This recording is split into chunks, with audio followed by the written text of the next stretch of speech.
Just doing another review on beer and such. Today, actually, I have some New England hard cider from the people at Drunken Rabbit. This cider here is called B-Side, B-Side-er. Uh, it's an 8.5% New England hard cider that was fermented on Grape Must. So this is definitely something interesting. The other thing too is that it's 8.5%, which is typically a little bit higher end for a cider. So let's see what this is all about here.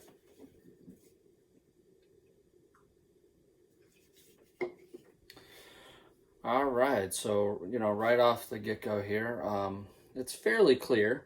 Um, some ciders, it all depends. There's no real, mark here about what you're supposed to have for clarity or anything out of the beer or out of the cider.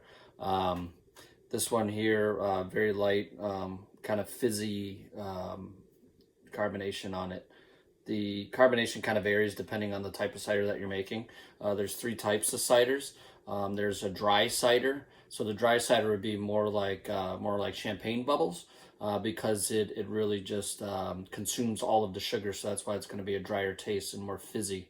Then you get the semi-sweets where the yeast doesn't eat all of the sugar, so it leaves some of the sugar behind, and that residual sugar will give you that kind of semi-sweet taste, but also give you a little bit more head retention. And then there's the sweet ciders, and the sweet ciders lower alcohol, more sugar left behind, higher gravity, which means you'll have more of a head on the top of it. So this one here is classified as a semi-sweet. This is just about perfect what you would want to see for carbonation on it. All right, so let's give this a go.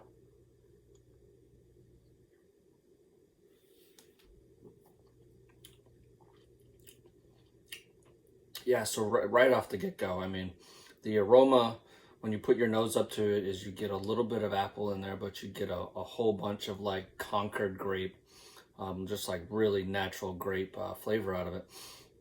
And then when I took a sip here, the grape definitely shows up. Again, you do taste some of the apple in there, but the majority of the taste there is of the grape, which is really good.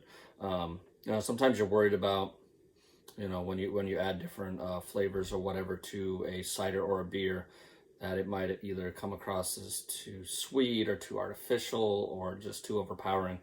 Whereas this one here, because it was actually fermented on the Grape Must and they didn't just add a grape puree or something like that to it, definitely more of a natural flavor.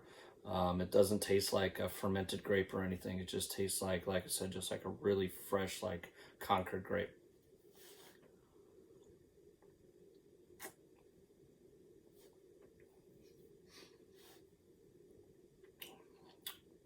Something else I get out of it, even though it's a semi-sweet, so the semi-sweets sometimes tend to linger a little bit. This one does. The grape, like I said, carries through all the way to the end, and the grape stays.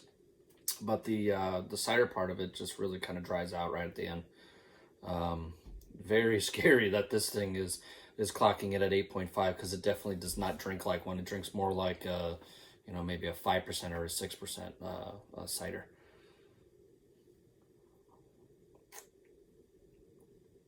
Yeah, this is a very, very good cider. So, yeah, if you guys are in the market for some ciders, some nice local ciders, there's not a ton around. I know there's Artifact that you can get some that is local. They just came back to Florence. But other than that, it's kind of hit or miss for hard ciders. So definitely drop by Drunken Rabbit. When I tried to look up the information about this, they didn't have it yet, so that means it's obviously pretty new. So I know that they just dropped this. But it's a very solid cider. Like I said, 8.5%, so it'll definitely catch up on you pretty quick. But this is definitely a great cider, and I hope you guys go out and get some. All right, have a good